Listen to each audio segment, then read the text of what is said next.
Good afternoon, everybody, and welcome to the Localization Fireside Chat. My name is Robin Ayub. I'm the founder of this young channel that just started in April. And this is the objective of this channel is an independent voice, self-initiative. I started it myself without anybody pushing me to do it. I felt compelled to introduce a new voice to the industry. So today, I am honored and I have the distinct pleasure to have with me Mr. John Fennelly, who is the CEO of Lionbridge and my boss. I have the pleasure to be talking with you as well, John, today, and welcome to the channel. Yeah, thanks for having me. And thank you so much for being here. So on this channel, John, we say there's two categories of people that they have a story of, by accident, they join the industry somehow. And those who are purposefully, they wanted to join the industry since they were young. They went to universities, they studied, they ended up in the industry. So if you don't mind sharing with the audience your story. Well, thanks again for having me. And I don't think anybody's got a better story than you do. So I don't know if you've shared that with the audience. Maybe that's for another episode of the podcast. So I've been the Lionbridge CEO for 6 years now. It has been an amazing 6 years, which we could talk all about. I think like lots of things in my life meandered into with, the overall plan on where I wanted to get to, but the language industry wasn't one of them. Ironically, I'd been the CEO of another company completely unrelated to language. And I got a call, that company's being sold. I was looking for something else to do. And I got a call from somebody and they said, hey, there's this opportunity in this company in the language industry. And, I went and talked to these guys and, it wasn't that appealing. I got a call a couple of weeks later for the same opportunity and to be the CEO, potentially CEO of a language company. So I said, hey, what's going on here? I got to learn more about this industry. And then, a few weeks later, I got a call from a friend who said, hey, I know some guys, they're buying this company. They're looking for an accomplished CEO to come in and you should talk to them. I said, oh, I'm not interested. Everybody keeps calling me about this job.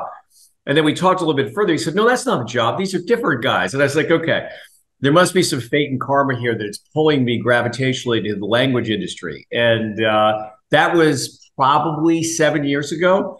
And then, lots of back and forth. And then finally I decided to join Lionbridge just at the time when it was taken private.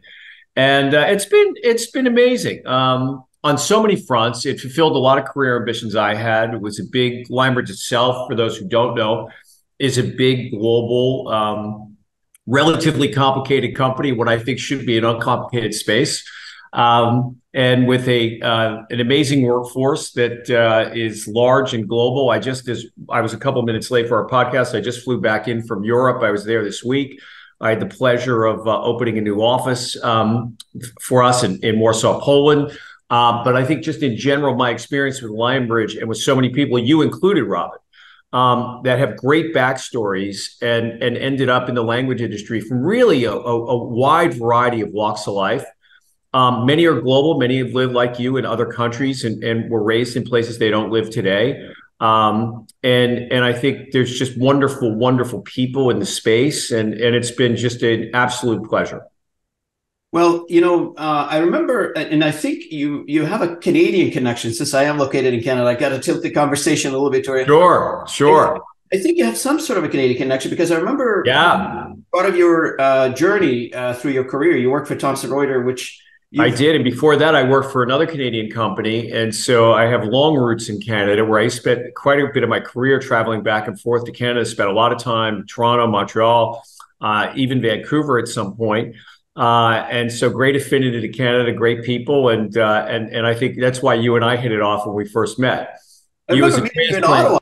Was it Ottawa when you? In Ottawa, yeah, in Ottawa. Excellent.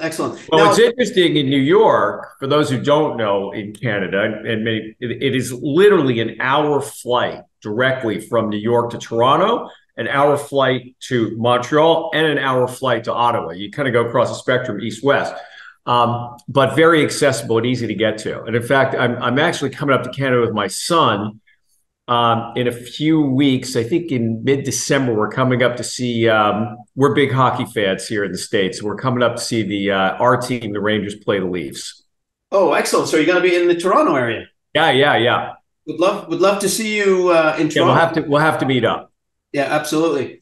Now, let's move on a little bit in terms of now that you became the CEO of Language, I guess, and the question becomes, you take on this large responsibility, 6,000 employees around the world, 50 offices around the world, and you just opened a new one you just announced here on the channel, which is great. Congratulations. Breaking news.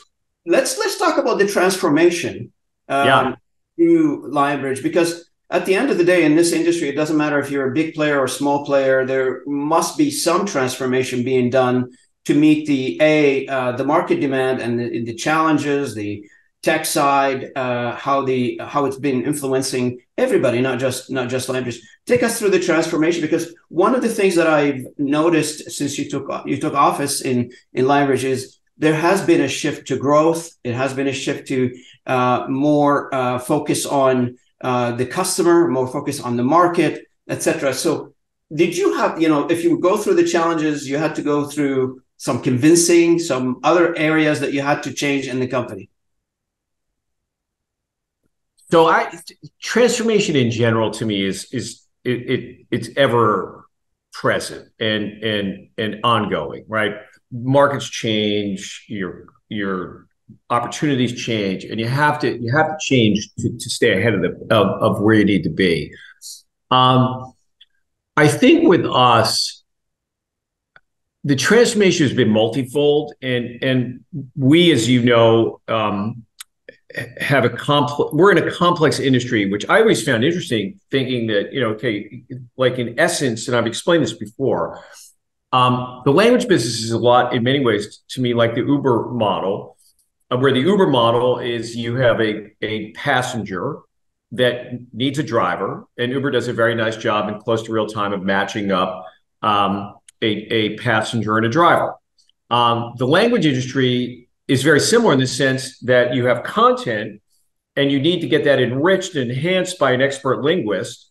And so the matching platform, in essence, the translation management company system, is the matching engine that gets you to a curated crowd of highly specialized localizers.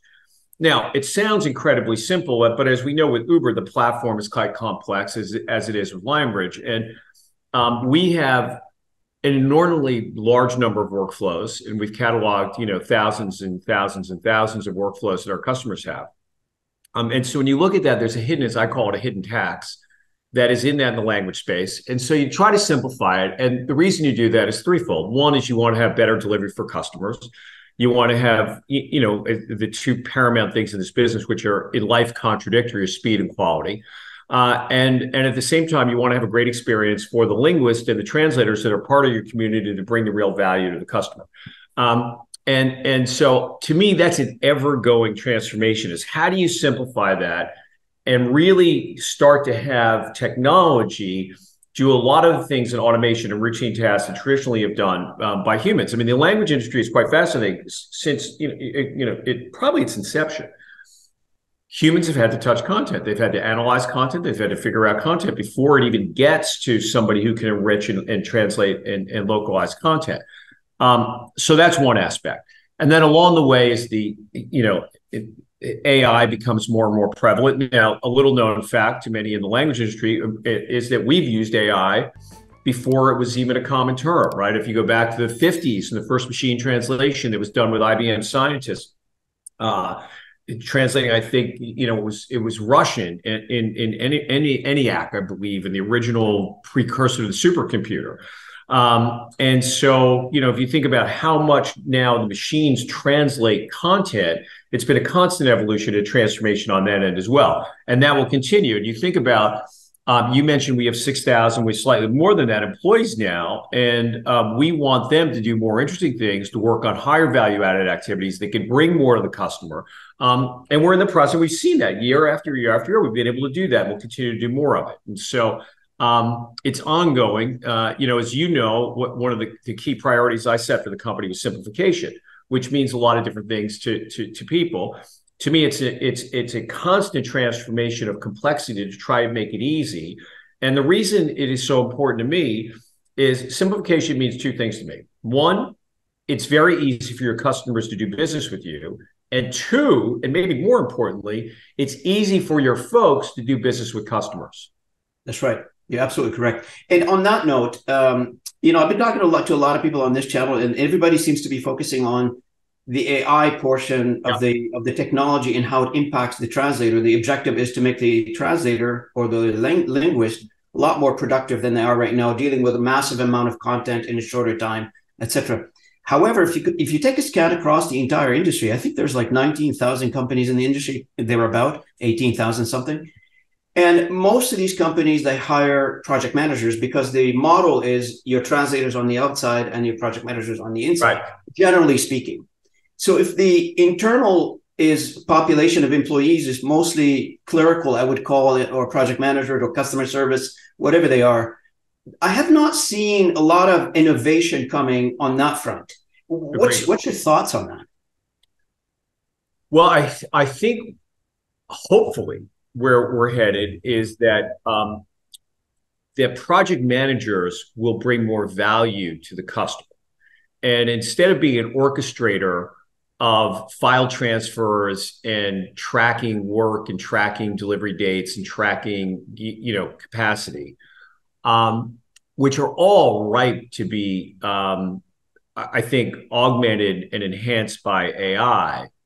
The real value add to me will be what insight and analytics can they bring to the customer.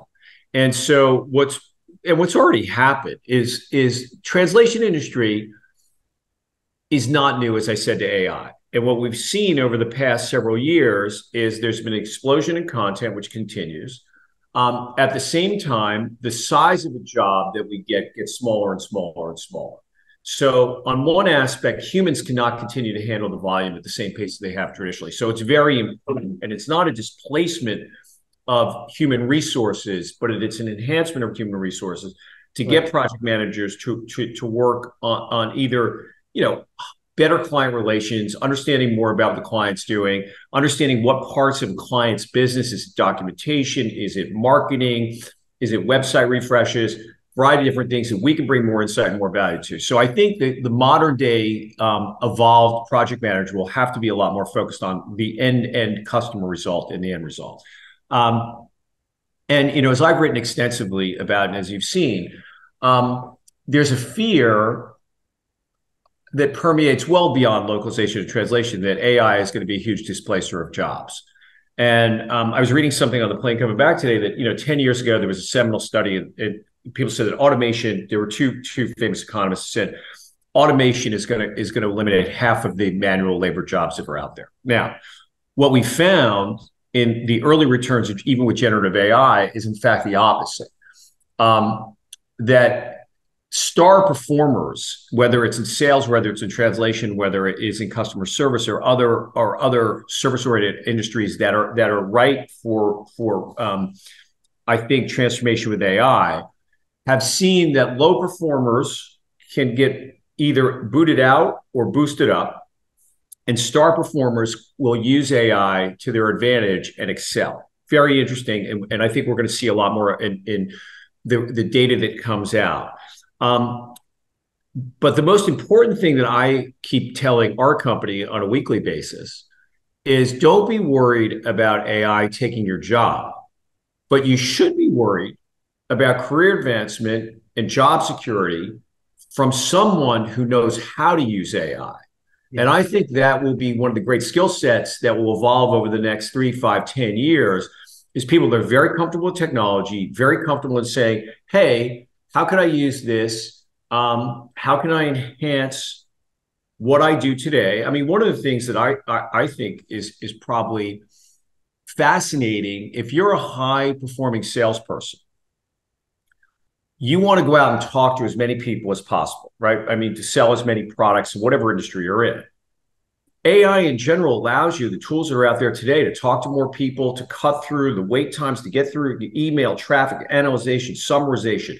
There's so many different things. And I think we're already starting to see that the star peak performers are saying, hey, this is not a threat. This is a tool. I could use this and I can I can really multiply my my productivity and of course in that profession my earnings. So I think there's a myriad of examples of it, and We'll see where it shakes out, but I mean, a long-winded answer to your question about project managers, but I think it speaks across the industry. I also think to your very specific to the localization industry, as you said, there are tens of thousands of localization firms that are out there. My guess is that because technology will be needed to scale, as the size of translation jobs gets smaller and smaller and smaller, and we've already seen that over the years. Where post-editing is now more prevalent than it's ever been. I think a lot of the small language companies that were really started by translators, and what's a unique thing to the language industry, I think so many husband and wife translation teams that dot the landscape of the language business. I think that many of them will probably join other larger enterprises. And, I'm not sure this is a great thing, but my guess is that over the next couple of years, the big potentially will get bigger. That's right. And, funny you mentioned that, because I've been talking to a few people on this channel who are specialized like in mergers and acquisitions and et cetera. And they're telling me like they're very active right now in terms of deals that they're going on in the industry. So to your point, there's a lot of people are trying to think exit now. Yeah, I think what's happening is at the, and I don't mean for anybody to take this the wrong way, the lower end of the market, I think there's a fear that technology may surpass the capabilities of some of or the budgets and the investment capabilities of some of the smaller firms that are out there. And they're looking to exit if possible. Yeah, that's right. Now, there are also like those, there's a meeting in Quebec, actually last week or the week before, I can't remember. OTIAC is the Association for Translators of Quebec. And there is a pushback here, against technology from those types of associations, from individual. And you can see it in the sentiment when, you mention AI, they shy away from it. But I think the floodgate is open and the genie's out of the bottle. And I don't know anybody can stop the advancement of this type of tech to invade, not just the localization for the industry. I mean, I'm hearing about it in engineering, in automotive, in construction. It's going to be part of everything that we do on a day-to-day basis eventually. History tells us that once a new technology comes, to your point, it's very, very difficult to put back in the bottle. And so I hearken back to when I got into this business, and I went to some conferences, and machine translation was a dirty word or a dirty term. And, I talked to a lot of translators, and nobody wanted to talk about machine translation. It was this existential threat. It was going to put them out of business. Now, fast forward 5 or 6 years, I don't think there's a translator that doesn't use machine translation as their own productivity tool. And so I think many of them couldn't even envision that 5 years ago, because they said, oh my God, all my earnings are going to go. I'm in trouble. I've got to find something else to do, machine translation. Now, nature of work's changed. They may have more content, smaller jobs, more transactional oriented, but potentially the same earnings power. And I do think it could depress wages because the size of jobs will get smaller. But the number of translators that are out there has not noticeably diminished over the last 2, 3, 4, 5, 6 years. And we talk about this quite a bit, is the amount of content being generated, especially now, ease of generating content. Like AI can generate content now, like quickly, easier. And of course, you still need a human involvement in it at this stage. But the production of content has accelerated, and that content either needs to be curated somehow, revised, translated, edited, etc. So the amount of work is not diminishing, that's for sure. And one of the conversation I'm having here coming up is with the academia in Canada, and academia specifically on the language side of things. And that's an industry that's facing shortage of students coming in proportion to the work that is waiting for them, right? So it's solving an issue. The delta between the content and the capacity to produce is very large. And to fill that gap, we will need a lot more people than we can produce in universities today. And I hate to use the word. Well, I think there's two really good points there. One, which is, and I set an audacious goal for our company a couple of years ago, say, hey, localize everything, right? We want to localize everything. And people looked at me like I was crazy. I said, how could you do that? I said, well, you can't do it with people. There's no way you can do it with people. You can't take all the content sets of the world. There's not enough translators to go out and do that.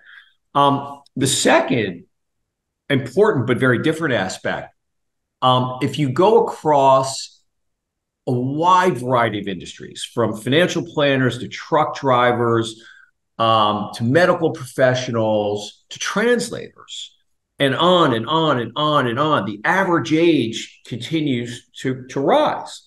And and this is endemic across many industries in many regions where our workforce is getting older. Canada's a little bit younger. US, the average age is 38. China, the average age is 38. Japan, the average age is 48. Some places higher in certain parts of the country.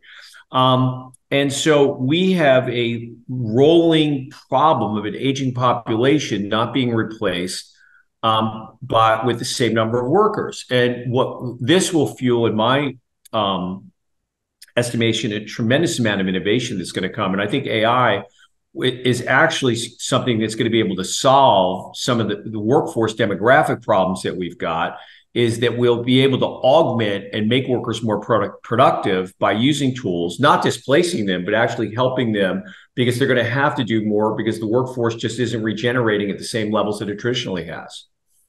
Correct. And, this issue has been plaguing the translation industry or the localization industry. Yep. The average age of the translator, the people exiting the business or the industry versus the people entering the business. It's been a problem everywhere. And you notice, like, people in their 70s and sometimes in their 80s, they're still translating. It's well, I just read an article this morning about a company in Vermont, where Vermont in the US is, I believe, the oldest state. Okay. And they have the highest number of people over 65, the highest number of people over 50, and their unemployment rate is 1.2%. Mm-hmm. Oh, they wow. can't find workers, whether it's at a hospital. And one of the examples they used was a chocolate company that is getting ready for peak Christmas time, and they're bringing retirees back. They're paying $25 an hour for entry-level jobs to come in, seasonal jobs. And they're trying to use more technology to figure out how to package things up and ship things. But I think it's an interesting little story, but representative of a lot more to come. Absolutely. And, jokingly here saying this, like, if you need a job, go to Vermont. I guess that's the I believe they're the state here in the US that has been paying people that have a certain educational level, commit to a certain amount of times. They've been giving checks for people to come and professionals to move into the state. I'm interested, John, in your opinion, now that you've been in the industry for a few years. You come from outside the industry. You're on the CEO Council for the CSA Council. Yeah. I'm interested in your view on, I had this view, but now I'm diluted a little bit because I've been at it for 20 years. So my view has been shifted. But you're still in the zone. What is your view on the industry from, looking at it, where you come from and what you're experiencing now with your peers, with your colleagues in the industry? That's a really good question. So again, like, I said before, lots of nice people. And I think what you've had is a lot of, not unlike other industries, where you had a lot of, small entrepreneurial firms that 15 or 20 years ago could have never envisioned how big they'd be today. And so they didn't build these firms to the scale that they've reached today, particularly from a technology standpoint. So I think across the spectrum, the industry is a little bit behind on the technology curve. I think half of the people that I've met that run other language companies are 5 years behind where we need to be. And I think the other half are slowly waking up to, that it is a technology arms race to a degree to make sure that you can process very large volumes of content profitably. And I think the race is on. And I think, the M&A environment has slowed down quite a bit. Interest rates have come up and across all industries for the last 18 to 24 months. But I think as that window lifts, you'll see more consolidation in the space, and I do think a few years from now you'll probably have two, three, four very large players in the language space that are doing massive amounts of post editing, verification, prompt engineering. Maybe the subscription model comes in for certain things from a technology standpoint that the industry's tried to get to for years. And so we'll see, but it is an evolution that could turn into a revolution. No, absolutely. I mean, you've got a very good point in terms of the evolution and adding services to some of those companies where they would like to survive and move on in the move to the next phase of their business cycle. Because if you're not, if of course, the industry will always have the small boutique ones where customers, they want to deal with boutique companies. But for the majority, where the bulk of the work is going to be in that middle space to the high volume area where you need transformation to accommodate those types of customers or those types of market. Now, it's a tricky one to know where to make the right investments. I mean, the evidence is pretty clear that the companies that make the right capital allocations will outperform, and understanding where you need to go. And the easiest decision to make oftentimes is to do nothing and the status quo. That is also the decision that oftentimes allows companies to atrophy and suffer. And you have to make some bets at some point about where you think the industry is going and how, in our case, that technology will be a game changer. Now, one of the things, and this is your favorite topic because I know it's near and dear to your heart, is revenue generation. One of the topics that we talk about on this channel, which I'm noticing it's across every company I talk to, every individual I've talked to, is they describe a sort of a problem that it's across the entire industry is called revenue generation. Especially on the SMB side, small to medium businesses.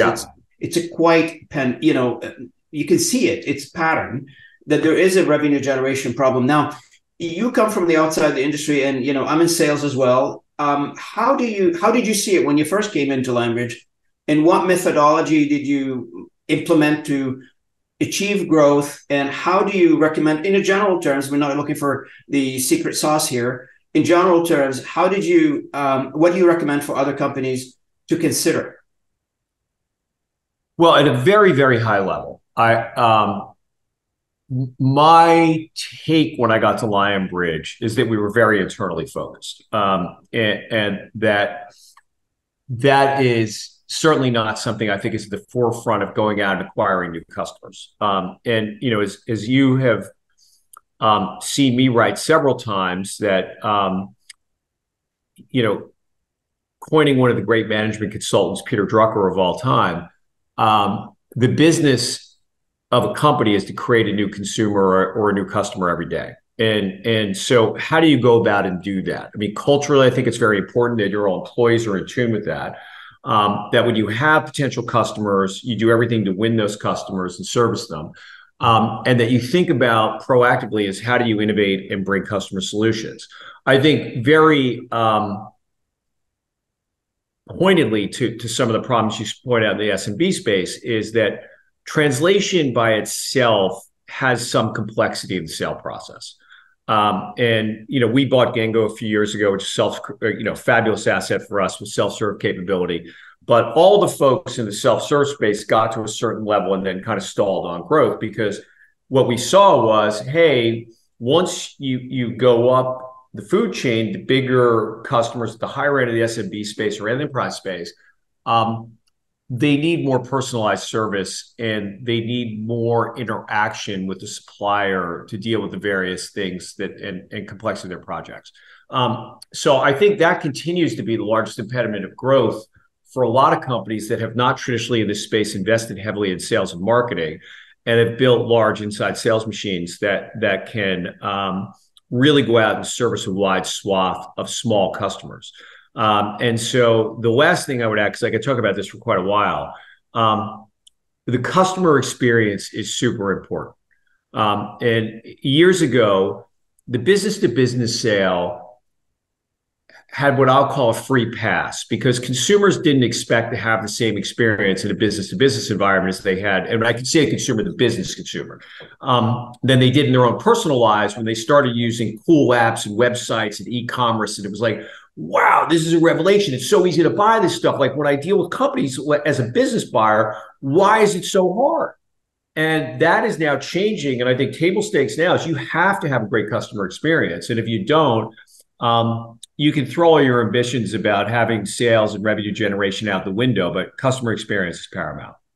Absolutely. And, to that end, I've noticed, on a personal level, working with you and the team, the transformation that you've introduced from the simplification objective that you set for the company, which greatly, at least embedded, we've changed quite a number of processes and it embedded it into people's mind that we need to simplify, and it's on their mind.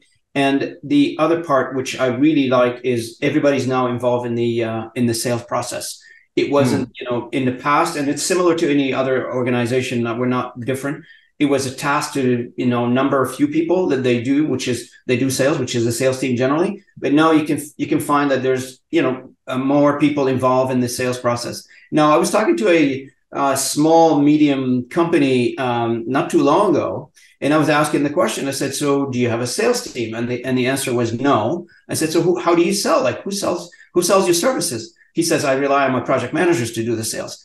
Now, there's a pros and cons to life, I guess, in every model and every scenario. In this case, it works for this company, but the point taken was, once you involve that layer in the sales process, you end up with a better outcome, I think. Any thoughts on that? I think that has been the way that lots of small translation agencies operate. Right. And I've talked to literally hundreds over the last years that don't really have sales forces, and they have operations people masquerading as sales folks. And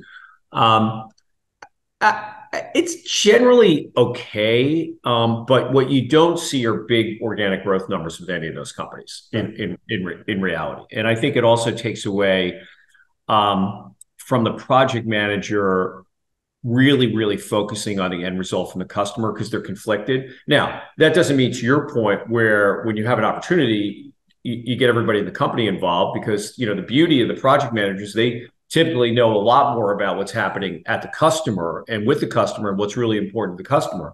And as you, again, have heard me say, I always tell our folks, please put yourself in the shoes of a customer. Like, what looks good for the customer? They're not talking to you just because it's a beautiful Friday afternoon. It's nice to talk to Robin today. Robin's a good guy, but they have other things to do, and they have career aspirations. They want to do well. And so I was like, what can you do to make the customer look good and help them look good? Because they have all these constituents back where they work, and they want to be able to say, in this case, we use Lionbridge, and look what happened. It was a fantastic experience. Everybody benefited, et cetera. And they're the ones who chose them, right? So I think to put yourself in the shoes of the customer, understand what a win is for the customer, what complicated problems they're trying to solve while they're talking to you. I mean, that to me is the most important thing. And if you can figure that out, usually you'll have a pretty successful outcome. Now, John, let's shift a little bit because everybody's on their mind is what's next? What's the vision for Lionbridge? And, I hear that quite often from my contacts from the audience. Yeah. What's the vision for Lionbridge? Where are we? Where is this company going next, in your opinion? Now that we had the AI division that was sold, yeah. And now you're shaping the company, you're setting up on a good footing for the future. What does the future look like for Lionbridge? Well, the future is different for sure, and we set a strategy out 5 years ago, which by and large still exists, was to focus on high growth verticals. Our AI data training business.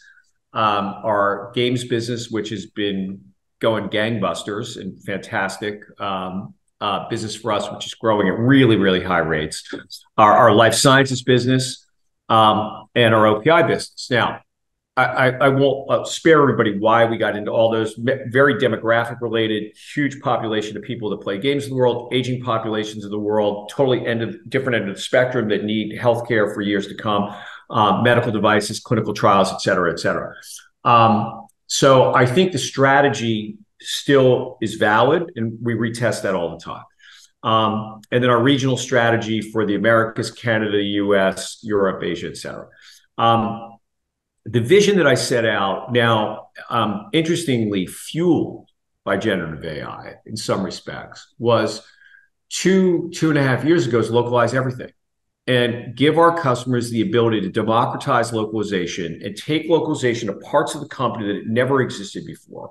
And to be able to be very rapid from a response standpoint with marketing campaigns, get more data and analytics back, but really to localize content sets that were either out of reach from an economic standpoint or out of reach from a technical standpoint. And so we want to give our customers the ability to localize any piece of content they have within a framework that they can afford. And in your, based on this and to capitalize on what you just said, in your opinion, what sets Lionbridge apart when you compare it to the other players in the industry? If a customer is considering to do business with Lionbridge, in your own words, what do you think the key ingredients that would make a customer come to Lionbridge, stick with Lionbridge, and stay with Lionbridge for a long time?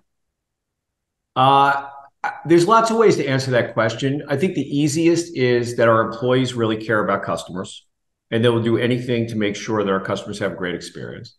And I think the proof of the pudding is that our net promoter scores continue to climb and reach new highs. Every time I don't think we're going to go any higher, we do. And so our employee engagement is really high. Our customer engagement is really high. Outside of that, there's a whole lot of things we're bringing to the market from a technology standpoint, et cetera. But I always look at when you do business with people that care about you and are interested in your success, that's usually a pretty good quotient for you winning and feeling good about what you're doing. Absolutely. And now looking ahead in terms of where the company, as you mentioned earlier, in terms of vision, in terms of where we're going, what do you think the obstacle that you vision down the road, that I have to remove this obstacle in order for me to continue forward here? If you were to think about the challenges ahead and that you need to solve, without probably naming again the exact ingredients, but where do you think the most roadblocks that you need to remove to continue the vision forward?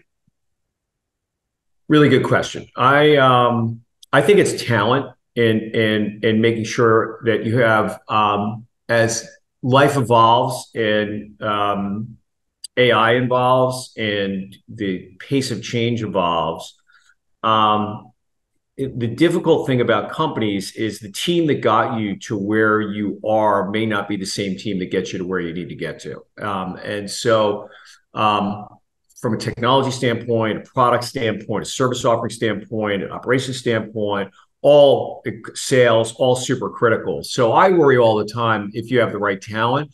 I think if you have the right talent in place in any company, you can do anything.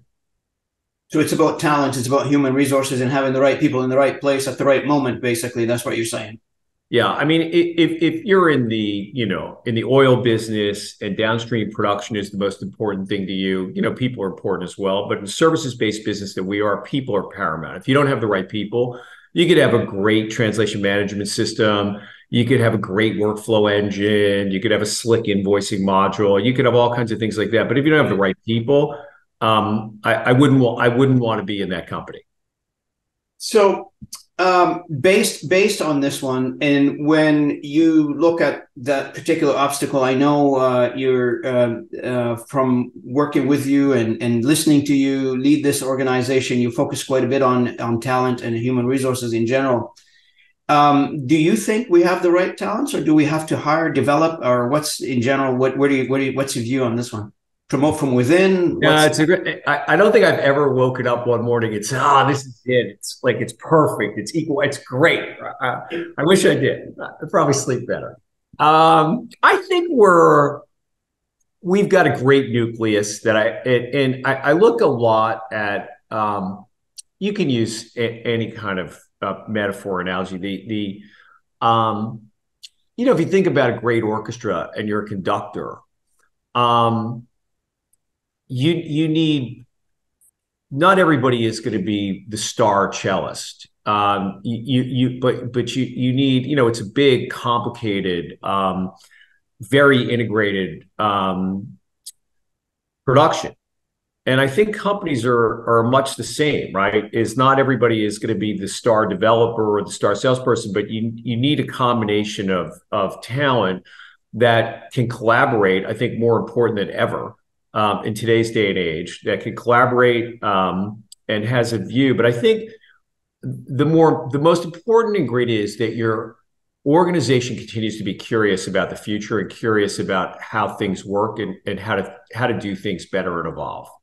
Absolutely. Now, I think the last category of topics that I would like to address for you and get your opinion on is there has been a lot of conversation around localization being part of the knowledge base industry, knowledge base economy, etc. What's your view on this? And do you imagine a day where entire localization industry be bolted onto another subset of the knowledge base industry and become part of that as technology evolves, as we develop things in the future? I never say never. I certainly think we continue to evolve in the knowledge base industry for sure.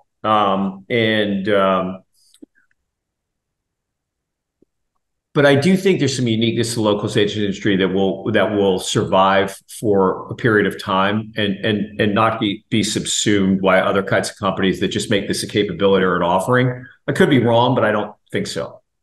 Like one of the areas that I'm interested in, and I started doing some discussions on, is collaboration with other subsets of the knowledge-based industry, which creates a lot of possibilities for both. For both standards. So one of the things is I did a couple of podcasts on is. I did a panel on knowledge-based industry where we talked to e-learning companies and how they fit within the knowledge-based industry. I think about the localization industry as a small piece in a long trajectory of content from the start to the end. Toward the end, there's somebody needs to translate this content, and then it goes to publishing. But if we think about it from specifically in this type of example, an e-learning industry where you're creating the content and you're collaborating on creating the content, then it gives you a better outcome for the customer. No doubt. And we're already there in a lot of ways. I mean, multimedia and e-learning is one example of many and really fascinating and interesting. In a lot of ways, a whole new area of localization and fueled by COVID.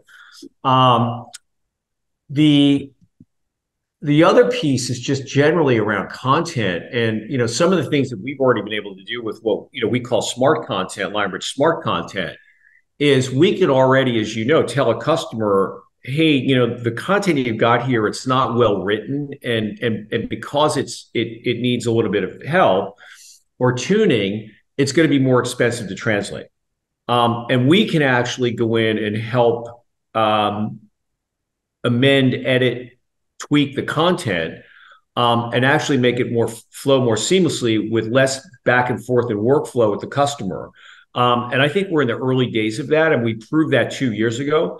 And that's when generative AI came, where I was alluding to before. I was like, wow, this is what I needed. Right? This can absolutely take us to the next level, both from a content creation, content enablement, enhancement, proliferation, and then, of course, downstream localization. Absolutely. I mean, you bring up a very good topic, and we've talked about it quite a bit, is the outcome that counts. Yeah. So when you translate as a customer or you use any services, e-learning, translation, whatever service you use, you're interested in the outcome and the performance of that particular piece of content that you've dealt with on any level. Yeah, well, as I like to say, don't love the process, love the outcome. Correct. Absolutely. And I know at Lionbridge, we start to introduce the notion of measuring the outcome of particular content and how it performs. Yeah. That's the measurement. I know in e-learning, they have level 1, level 2 testing, level 3, level 4 testing, just to measure the impact of this particular content on the particular individual. Did it improve? Did it help? Did it support, etc.? And in localization is the same way. If you're translating to a marketing piece for a website, did it actually generate sales? Did it drive traffic? The Holy Grail. the Yeah, holy grail. absolutely, absolutely. I don't want to take too much of your time. I know we're coming up on the bottom of the hour here. We only booked 1 hour for this particular conversation, but I'm Well, really I don't want to bore your audience to death. no, no. I'm look. I'm so thrilled that you were able to join me today. I really appreciate it, John. Thanks for your time. Is there Oh, my pleasure. any other comments that you'd like to share before we terminate? No, thank you for other than thanking you for having me, and hello to everybody in Canada and some probably old friends that I look forward to seeing, and I hope your numbers keep going up on the podcast. I really appreciate it, John. Thanks again for Okay, for joining me thanks. Have a today. great weekend. Thank you, and thanks to the audience for having joined us today on this podcast. I really appreciate you listening in. If you haven't subscribed yet, please consider subscribing to this channel. We appreciate your support. And thank you, John, again. Consider this channel as your home. If you have any other announcement you want to share with everybody, would love to have you again. Thank you again, John. Okay, thank you. Bye-bye.